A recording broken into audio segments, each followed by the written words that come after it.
A millionaire hires a woman to pretend to be his mother, but what she does at the dinner table leaves everyone frozen. Her dress was modest, her hands worn. Yet she walked among millionaires with the calm of someone who had lost everything. He thought he'd hired an actress. But when she stared at the family portrait, something in him broke. And when she spoke a single unexpected sentence, the entire dinner fell silent. James Callahan straightened his Italian silk tie in the mirror of his Manhattan penthouse. At 42, he'd built an empire from nothing, or so his official biography claimed. Tonight was critical. Dinner with the Duval family, investors who only partnered with authentic leaders, people with real roots. Mr. Callahan, his assistant Nathan, appeared in the doorway. "She's here." James turned with practiced confidence. "Show her in." The woman who entered wasn't what he expected. Dolores had simple clothes, weathered hands, and penetrating eyes that seemed to look straight through his designer suit. Nathan had found her selling flowers at subway station 3C. "Mrs. Vega," James extended his hand. "Thank you for coming." "I prefer Dolores," she replied, her voice carrying a quiet dignity that made James momentarily uncomfortable. "Right. Well, Nathan will brief you on the details. You're my humble mother who sacrificed everything for my education. You're proud, but modest. Just follow the script." Dolores studied him. "I won't need a script for what mothers feel." The Duval family arrived promptly at 7. Richard Duval, the patriarch, immediately gravitated toward Dolores. "Mrs. Callahan, what a pleasure. James speaks so highly of you." James launched into rehearsed stories about his modest upbringing, embellishing tales of hardship and maternal sacrifice. Dolores listened silently, never contradicting him, but never reinforcing the lies either. During the main course, Richard asked Dolores about raising such a successful son. She set down her fork, which she'd barely touched. "My son always had a special way of seeing the world," she said, looking directly at James. "You lie like someone trying to forget the truth." The table fell silent. James choked slightly on his wine. Then Richard Duval laughed. "Mothers always see through us, don't they? Mine was the same way." Conversation resumed, but James couldn't shake the chill that ran through him. How had she phrased that so perfectly? It wasn't in the script Nathan prepared. As dessert was served, Dolores gazed at a partially concealed picture frame on the mantel. The edge of a name was visible. "Matt." "James," she said suddenly, her voice cutting through the pleasantries. "Do you remember the name you used before?" The table went silent again. James forced a laugh. "Mom's getting confused. Let me get you some coffee." Later, as the Duvals prepared to leave, praising the authentic family values they'd witnessed, Dolores embraced each guest with startling warmth. "Thank you for letting me in," she told James at the door, "even without knowing who you're letting in." He smiled mechanically, but something in her eyes unnerved him, as if she were looking at someone she'd lost long ago. When the door closed, he turned to her sharply. "What was that about the name? You went completely off script." Dolores gathered her worn purse. "Some scripts are already written before we arrive, Mr. Callahan." As Nathan prepared to escort her out, James noticed how she glanced once more at the partially visible photograph, a childhood image he kept as a reminder of everything he'd overcome, or everything he'd buried. 2 days earlier, Nathan Reynolds had been growing desperate. 3 casting agencies had already refused his unusual request. Find a woman to play James Callahan's mother for one evening, no questions asked. "I don't care if she's an actress," James had barked over the phone. "Find someone who looks the part. Poor but dignified, simple but not stupid. The Duvals are obsessed with authentic leadership and family connections." That's when Nathan spotted her at subway station 3C. Dolores Vega sat on the same bench every day, selling white roses wrapped in simple brown paper. Unlike the aggressive vendors shouting their wares, she sat quietly, her weathered hands arranging flowers with practiced care. "Excuse me," Nathan approached, feeling ridiculous. "This might sound strange, but I have a business proposition." Dolores looked up, her dark eyes assessing him carefully. "My employer needs someone to attend a dinner, to play a role." Nathan lowered his voice. "He needs a mother figure, just for one night. He's willing to pay very well." To his surprise, she nodded without hesitation. "I understand." "You do?" "Some men spend their lives searching for mothers. Others spend their lives running from them." She gathered her flowers. "I'll do it, but with one condition." "Name it." "Don't ask me to lie about myself, only about him." Nathan frowned, confused by her phrasing, but nodded anyway. He'd found someone with natural dignity, exactly what James needed to impress the Duvals. Back at the office, James dismissed the details. "I don't care who she is. Just make sure she looks poor but proud, smiles at the right times, and doesn't talk too much."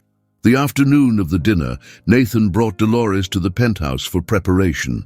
The stylist provided a modest but elegant outfit and a simple necklace. When Dolores touched the silver pendant, she whispered, "Just like the one he gave me," before he disappeared. "Who?" Nathan asked. She merely shook her head. "Old memories." In the car heading to James's residence, Nathan reviewed the prepared talking points. Dolores repeated them mechanically, without emotion. "Mrs. Vega, Dolores, are you sure you're comfortable with this? Mr. Callahan can be demanding." She smiled faintly. "I've known demanding men all my life."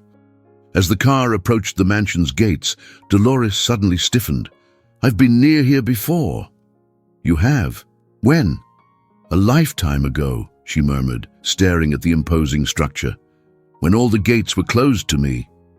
Nathan laughed awkwardly, assuming pre-performance nerves. But Dolores wasn't smiling. Her eyes held something that made him suddenly uncomfortable, a look of recognition, or perhaps long-buried pain. As he escorted her inside, Nathan couldn't shake the feeling that he'd set something in motion that neither he nor James Callahan fully understood. Something that had been waiting years to unfold. "Ready?" he asked. Dolores nodded, her eyes fixed on the mansion. "I've been ready for 30 years. While the Duvals engaged in business talk with James, Dolores excused herself to freshen up. Instead, she wandered the mansion's halls like someone memorizing a map. She paused at the library door, then slipped inside. The space was immaculate. Leather-bound books precisely arranged, furniture suggesting scholarly pursuits rather than actual reading. But Dolores moved with purpose to a small desk in the corner. There, nearly hidden behind larger frames, stood a child's portrait with something scratched at the bottom. She lifted it carefully. The name Matteo had been crossed out, replaced with James. "Ah, you didn't quite erase everything," she whispered, running a finger over the glass. She noticed a vase of white roses on the desk, identical to those she sold at her station. Dolores leaned in, breathing their scent. "He still likes these." Her mind flashed back, a younger Dolores in worn clothes, placing a single white rose on the steps of a public school in the Bronx. A security guard watching with pity as she peered through the fence. "Ma'am, you can't leave things here." "It's his birthday," she'd said simply. The memory dissolved as James appeared in the doorway. "The Duvals are asking for you. What are you doing in here?" Dolores replaced the photograph. "Remembering." "Stick to the script," he hissed, leading her back to the dining room. As coffee was served, Richard Duval asked about James's childhood. Before James could launch into his rehearsed tales, Dolores spoke. "He was always a special boy," she said softly. "He had nightmares." He would sleep with his notebook and cross out his name, writing new ones instead. James went rigid. "Mother, I don't think—" "He was always trying to become someone else," Dolores continued, her eyes never leaving his face, as if he could erase where he came from. "How do you know that?" James demanded, forgetting their audience. Dolores simply lowered her eyes. As servers cleared dessert plates, an older woman in staff uniform froze when she spotted Dolores. She leaned toward another server, whispering loud enough for James to hear, "That's the lady who brought flowers on little Mateo's birthday." James quickly diverted attention with an elaborate toast, but his hand trembled slightly. Across the table, Dolores pretended not to notice the exchange, but her weathered hand unconsciously twisted a worn wedding band hidden beneath the table. Later, as the Duvals prepared to leave, Mrs. Duval embraced Dolores warmly. "Your son is remarkable. You must be so proud." "Pride is a complicated thing," Dolores replied.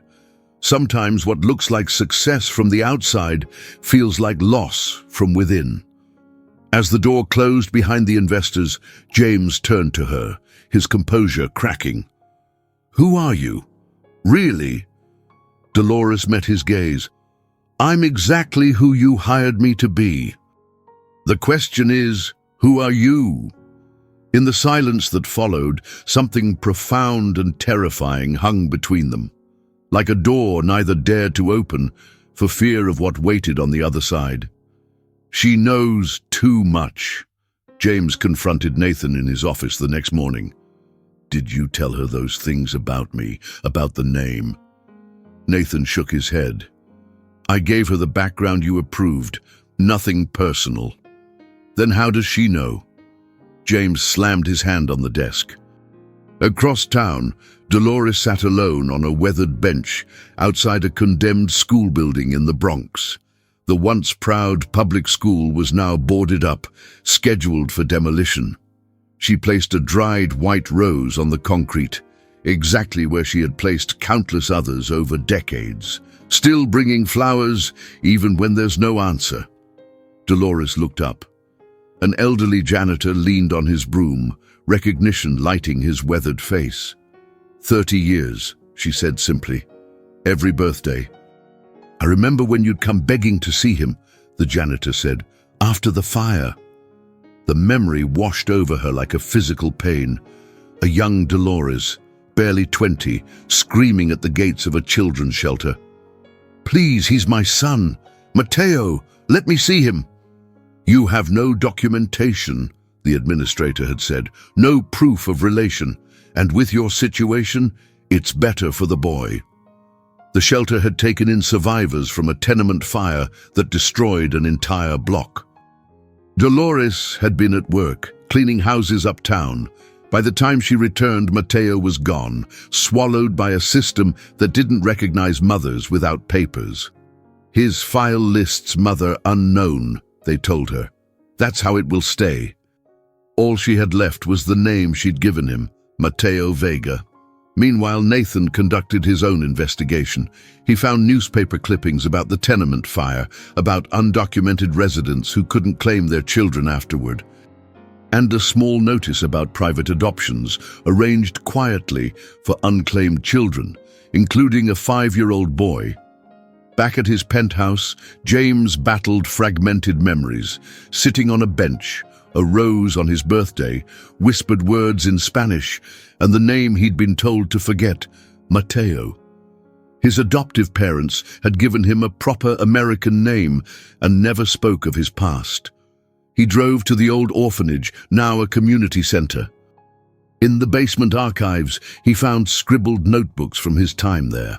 On every page, Mateo was crossed out, replaced with James, a child's desperate attempt to become someone new. "Who erased you?" he whispered to the ghost of his younger self. That night, alone in his expansive penthouse, James stood before the small portrait he kept hidden. The scratched-out name seemed to pulse in the dim light. "I don't want to believe it's true," he murmured. "But why does it hurt so much?" He thought of Dolores, her quiet dignity, her knowing eyes, the way she'd said he lied like someone trying to forget the truth. With trembling hands, James picked up his phone and called Nathan. "Find her again," he ordered. "I need to know everything about Dolores Vega, everything." "What are you looking for exactly?" Nathan asked. James stared at the crossed-out name on the portrait. "I'm looking for the truth I've been running from all my life." The Duval dinner had been an unprecedented success. By breakfast, the news arrived, they wanted to invest $200 million in James's sustainable tech ventures. Their official statement praised his authentic leadership and family values. "We were particularly moved by your relationship with your mother," Richard Duval wrote. "In business, we invest in people first, ideas second." The executive board was ecstatic. James accepted congratulations mechanically, haunted by Dolores's words and the memories they'd stirred. "Where is she?" he asked Nathan that evening. "I had a car take her home last night. She refused the payment." "What? Why?" She said, and I'm quoting, "I've already been paid with an illusion. I saw for one night what my son might have become if the world had been fair." James paced his office, agitated. "What does that even mean? Is this some kind of scam, blackmail?" "I don't think so," Nathan said quietly. She seemed genuinely emotional. "Find her," James ordered. "Now." An hour later, his driver took him to the address Nathan provided, a modest apartment above a bodega in Washington Heights. James knocked, envelope of cash in hand. Dolores opened the door without surprise. "I knew you'd come." Inside, the small apartment was immaculate, filled with plants and simple furniture. One wall held framed pressed flowers, all white roses dated each year. "What is this?" James demanded, holding out the envelope. "Some elaborate con? How do you know those things about me?" Dolores pushed the money away. "I've been paid enough, seeing what my son might have become if he'd been given a chance." "Stop with the riddles," James snapped. "Is this acting or insanity?" Her eyes, patient and sad, held his. "You've erased yourself so completely that you can't even see me." "But I would know those eyes in the dark." She turned away, picking up her worn purse. "I've done what you asked. The contract is signed. Now I'd like you to leave." As she showed him out, a white rose fell from her purse to the floor. James stared at it, frozen. "That's the same as the ones I left at your school every year?" "Yes." Dolores opened the door. "Goodbye, Mr. Callahan." James stepped into the hallway, the rose still on the floor behind him. He couldn't bring himself to pick it up. As he reached the street, Nathan was waiting by the car. "How did it go?" James stared back at the building. This was too real, wasn't it? She wasn't acting. "No," Nathan said quietly. "I don't think she was." That night, James couldn't sleep. He kept seeing Dolores's eyes, hearing her words about a son who'd been erased. He thought of the names scratched out in his childhood portrait, the roses on his birthday. At dawn, he called Richard Duval. "I need to tell you something," he said when the investor answered, "about my mother." But Richard cut him off. "Extraordinary woman. We've decided to increase our investment by another $50 million. Your story inspired our whole board." James fell silent, realizing the magnitude of what was happening. His lie had won. His fraudulent past had secured his future. And yet, he'd never felt more lost. "James," Richard prompted, "are you there?" "I have to go," James said suddenly. "There's something I need to find." The old orphanage smelled of industrial cleaner and faded dreams. Most of the building had been converted into a community center, but the administrative wing remained largely unchanged, a tomb of forgotten childhoods filed away in metal cabinets. "Mr. Callahan," the aging director greeted him, "what an unexpected honor. Your donations have kept our doors open." James had been donating anonymously for years, a guilt offering to a past he never acknowledged. "I need to see my file," he said without preamble. The director hesitated. "Those records are sealed after adoption." "It's my history." James's voice cracked slightly. "Please." In a small back room, she reluctantly produced a thin folder. "There isn't much. The fire destroyed most records." James opened it with trembling hands. Inside lay sparse documentation of a 5-year-old boy admitted after a tenement fire. Mother unknown. Father unknown. Original name Matteo. Adoption name James Callahan. "There was a woman," James said quietly. "She used to leave flowers at the school fence on my birthday." The director's eyes softened. "Many claimed children after the fire, without documentation." She trailed off. An elderly maintenance man appeared at the door. "I remember her," he said. "Same day every year, same white rose. The administrators wouldn't let her in, but she never stopped coming." "Did she say she was my mother?" James asked, his heart pounding. The man shook his head. "She never had to say it. It was in how she stood there watching the playground, like she was memorizing your face through the fence." James found himself walking to his old dormitory, now a tutoring room. The dimensions were the same, but the institutional beds were gone. He sat cross-legged on the floor where his bed once stood, whispering the name he'd tried so hard to forget. Dolores. The next day, determined to find her, James went to Station 3C. The bench where she sold flowers stood empty. Another vendor shrugged when he asked about her. "The flower lady. Haven't seen her for days." Nathan called with information. Someone saw her at a community garden in Harlem, giving flowers to an elderly woman. The garden was a riot of color amid concrete, tended by neighborhood volunteers. No sign of Dolores, but a young girl approached with a single white rose. "Are you James?" she asked. "The lady said you might come." Inside the folded petals was a small note. "If you're brave enough, look for me where they erased me." James drove immediately to his elementary school, the place where his name had been scratched from class photos, where he'd learned to become someone new. The building was empty for summer break, but the door was unlocked. In his old classroom, the chalkboard bore fresh writing, "Matteo, 1988. "Hello?" His voice echoed through empty halls. No answer came, but on the teacher's desk sat a manila envelope. Inside was a photograph, young Dolores holding an infant.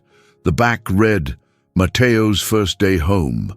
James sank into a child-sized chair, the evidence of his former life heavy in his hands. For years, he'd built an empire pretending to be self-made, but someone had made him first, someone who never stopped watching from outside the fence.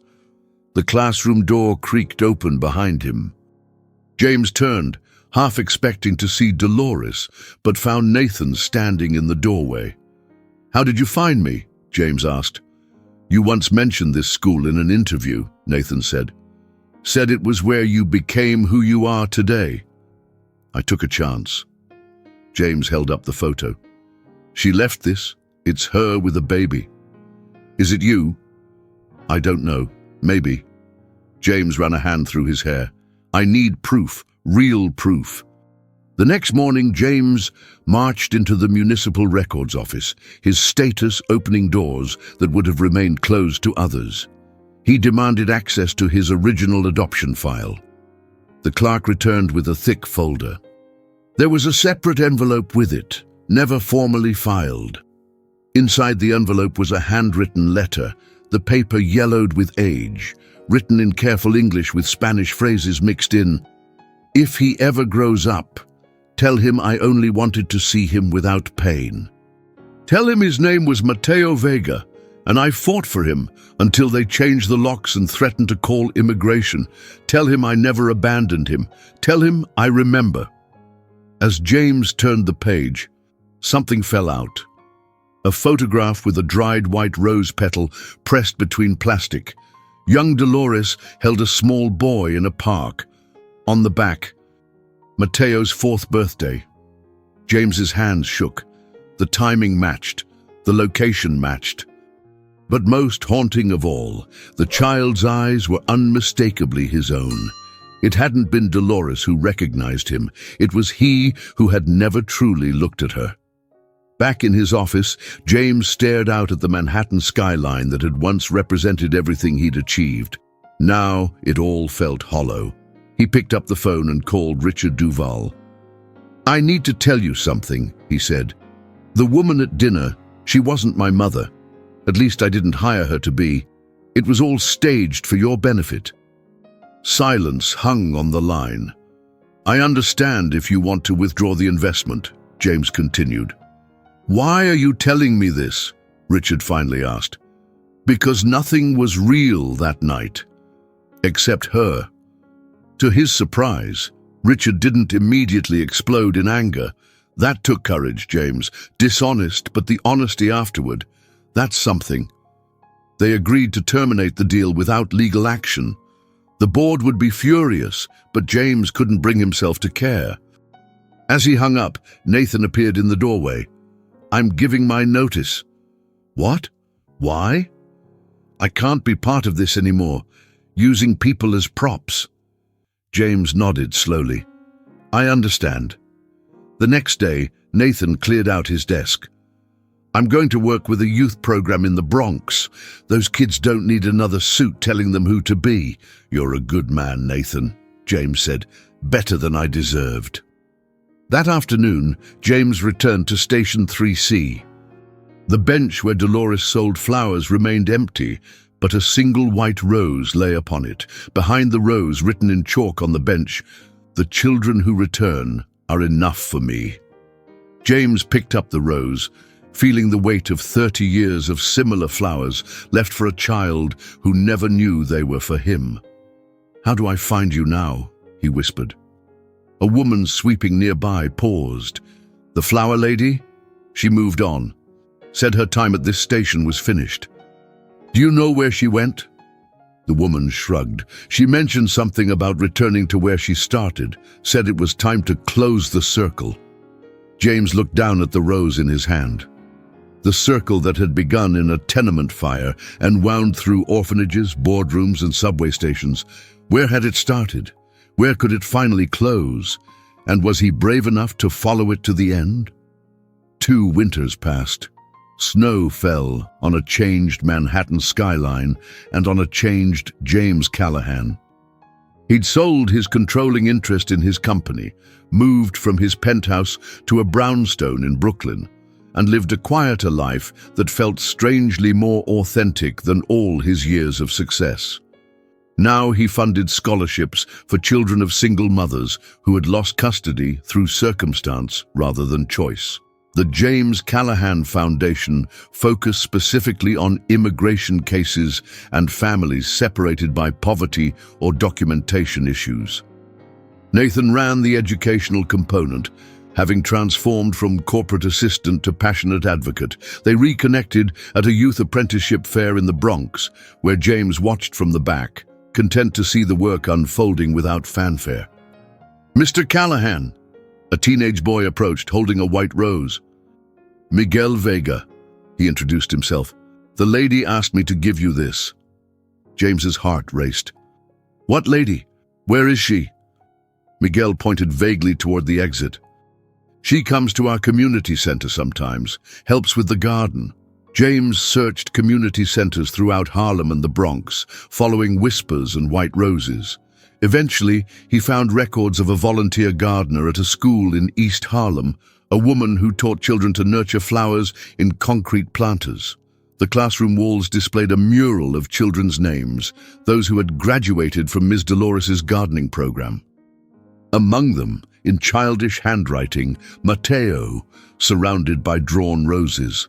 "She's not here today," the coordinator told him, "but she left this for you." Another note, another rose. "Not yet time." James wondered if he was being punished, led in circles by a woman who couldn't forgive him for becoming someone else, for succeeding where she had struggled. Or perhaps she was giving him time to understand what had been lost between them. Outside the school, children raced around the playground.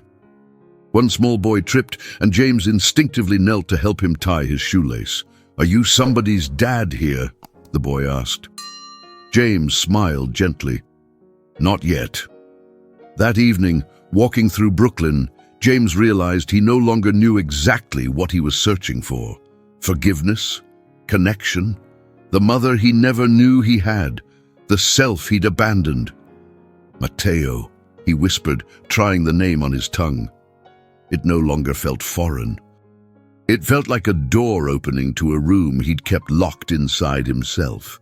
His phone rang. Nathan, calling about a scholarship applicant. "Her mother leaves flowers at bus stops hoping her daughter will see them someday. Reminded me of someone." James stopped walking. "Where does she live?" "Washington Heights, same building where—" "I know the one."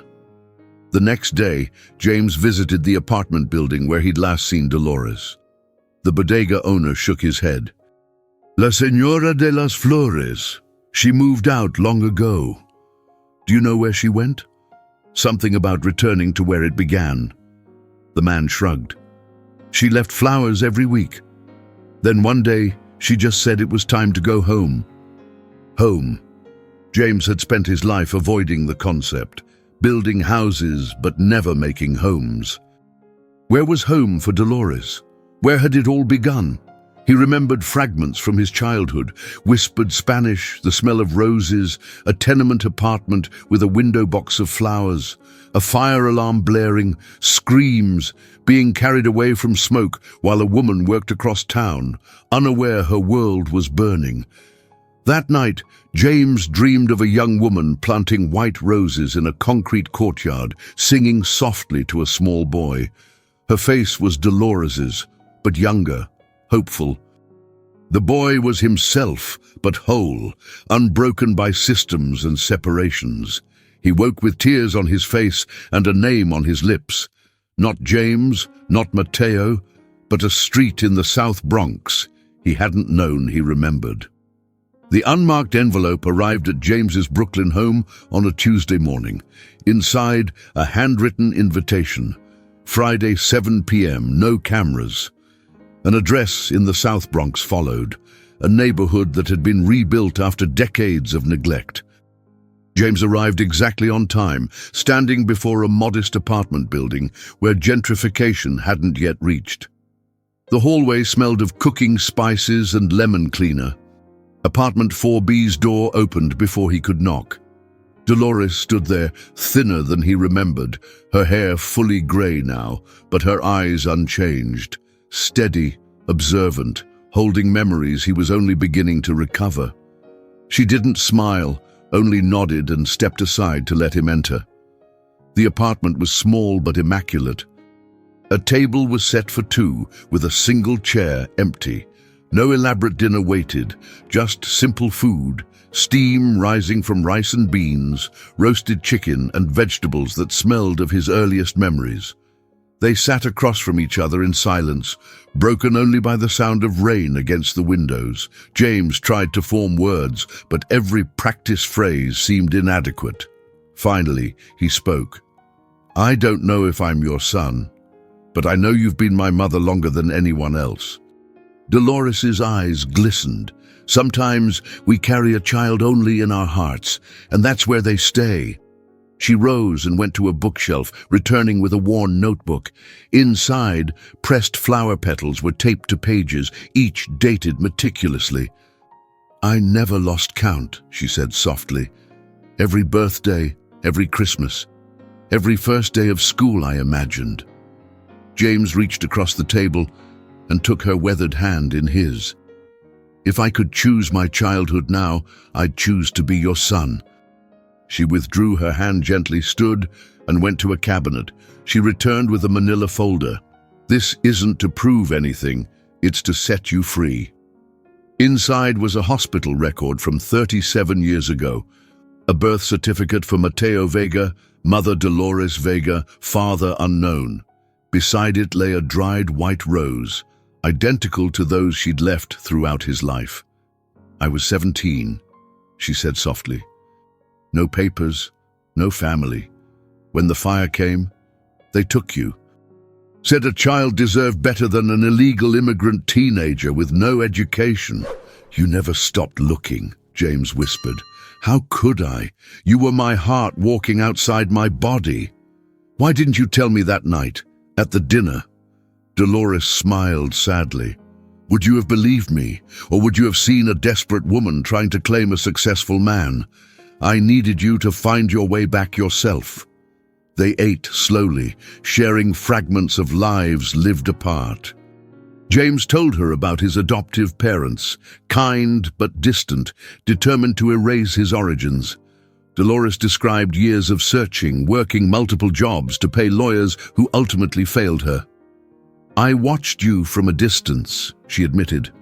I saw your graduation in the newspaper, your company's success. I was proud, even knowing you didn't know me. And now? James asked. What happens now? Dolores reached into her pocket and withdrew a small key. This belongs to you. It opens the door to the past. Whether you walk through it is your choice. What door? The apartment across the hall. It's where we lived before the fire. I bought it back last year. James stared at the key, feeling the weight of history in his palm. Are you giving me back my past? I'm offering you your whole self, Dolores said. The boy you were, the man you became. All of it belongs to you. As James left that night, Dolores didn't ask him to return. She didn't extract promises or demand recognition. She simply watched him go with the steady patience of a woman who had waited 37 years already. The key burned in his pocket as he walked to his car. Behind him stood the woman he'd hired to play a role, never knowing she'd been playing it all his life. Spring turned to summer, summer to fall. James visited Dolores regularly, bringing groceries, taking her to doctor's appointments as her health began to fail. They never made public announcements about their connection. It remained a private truth between them. On a crisp October morning, James received a call from Dolores's neighbor. She had passed peacefully in her sleep, a rosary in one hand, a white rose in the other. The funeral was small, just James, Nathan, and 3 children of different ages and ethnicities who all clutched white roses. Former students from her community gardening program, they explained. She had helped their mothers too. James stood by the simple casket, reading from Dolores's journal. If he never knows who I am, let him at least flourish where I couldn't nurture him. After the burial, James returned to subway station 3C, where it had all begun with Nathan's desperate search for a fake mother. The bench where Dolores had sold flowers for decades stood empty, except for a single white rose. James frowned. He hadn't left it there. A young girl sat nearby, drawing on the concrete with colored chalk. She looked up as James approached. "Are you the man she told me about?" the girl asked. "Who?" "The flower lady. She said someone would come sit here again. She gave me this to save until you came." The girl handed him a sealed envelope. Inside was an updated identity card with the name Mateo Vega Callahan, legally changed and registered. Dolores had done this silently without telling him. Along with it was a note in her careful handwriting. "Now you can choose to be whoever you want. But this time, look into their eyes." James touched the ID card, feeling the weight of both his names together at last. The abandoned child and the successful man united in one identity. He sat on the bench, placed a rosebud in his pocket, and watched the flow of humanity through the station. For 37 years, Dolores had sat here, selling flowers and watching for the son who passed by without seeing her. "Sometimes," he whispered, "a child doesn't need DNA. Just someone who waits outside the fence." That evening, James visited the apartment across from Dolores's, the one she'd bought back, where their story had begun. He used the key she'd given him months before, opening the door to a small, immaculately restored space. On the windowsill sat planters of white roses. On the walls hung photographs. Dolores as a young mother with baby Mateo, news clippings of James Callahan's business success, and one empty frame with a note, "For what comes next." James placed the white rose from the station in that empty frame, the final piece of a puzzle that had taken a lifetime to complete. In the small kitchen, he found a box addressed to him. Inside were dozens of letters Dolores had written over the years but never sent, each documenting milestones she'd imagined for him, achievements she'd witnessed from afar, and hopes she'd harbored silently. "My dearest Mateo," one began, "today you would have turned 10.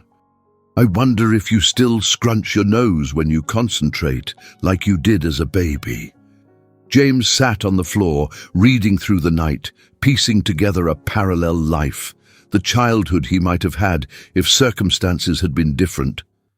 At dawn, he walked to the window where Dolores had once planted flowers for a child who would never see them grow.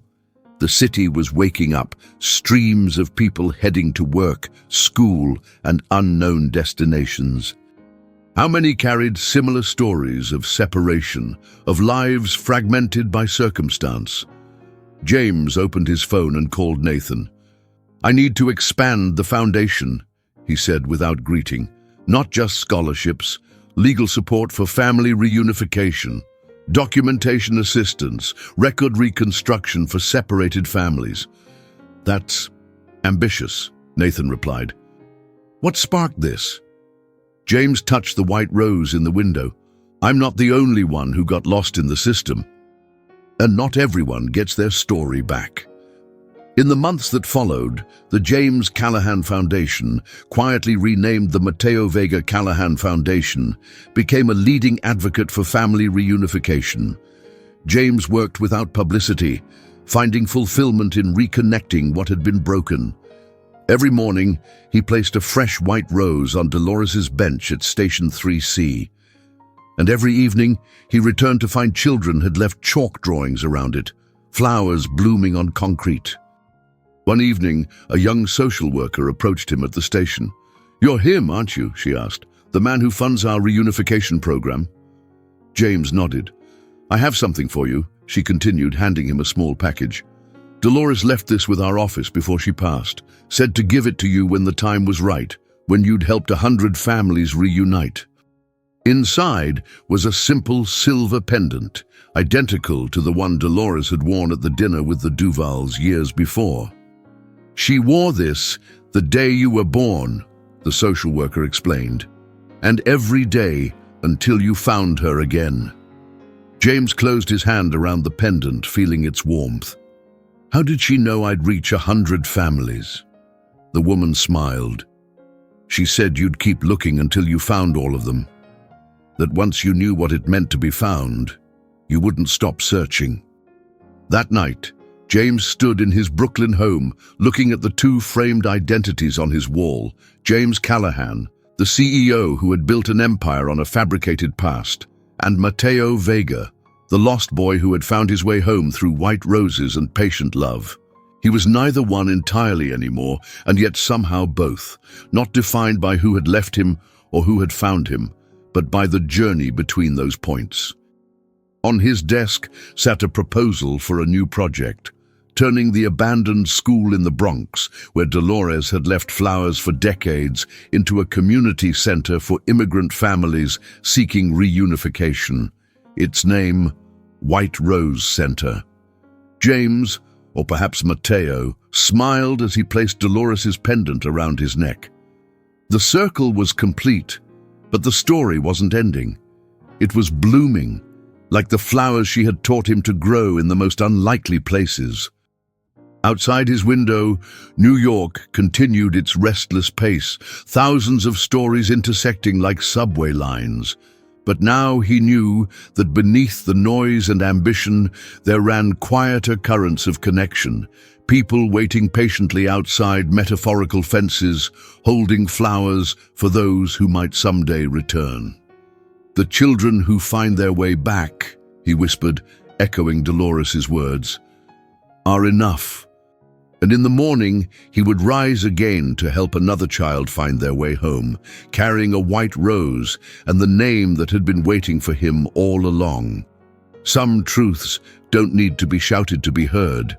Sometimes they arrive in silence, through a look, a flower, or a dinner meant to be just an act. James thought he was writing a story for the public, but he ended up rewriting the one he had buried inside himself. Dolores didn't come to pretend. She came to return a name, a gaze, and a truth that had waited too long. In the end, it wasn't the contract or the fortune that defined him, but the courage to look someone in the eyes and finally say, "I see you." Indeed, what if the person you've ignored your whole life was the one who waited for you the most? And what did you feel watching this story? If this story moved you, don't forget to subscribe to the channel and activate the notification bell so you don't miss our next stories. Leave a like and tell us in the comments which country or city you're watching from. It really helps us create better and more meaningful stories.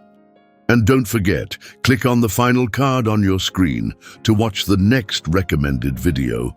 Thank you so much for being here.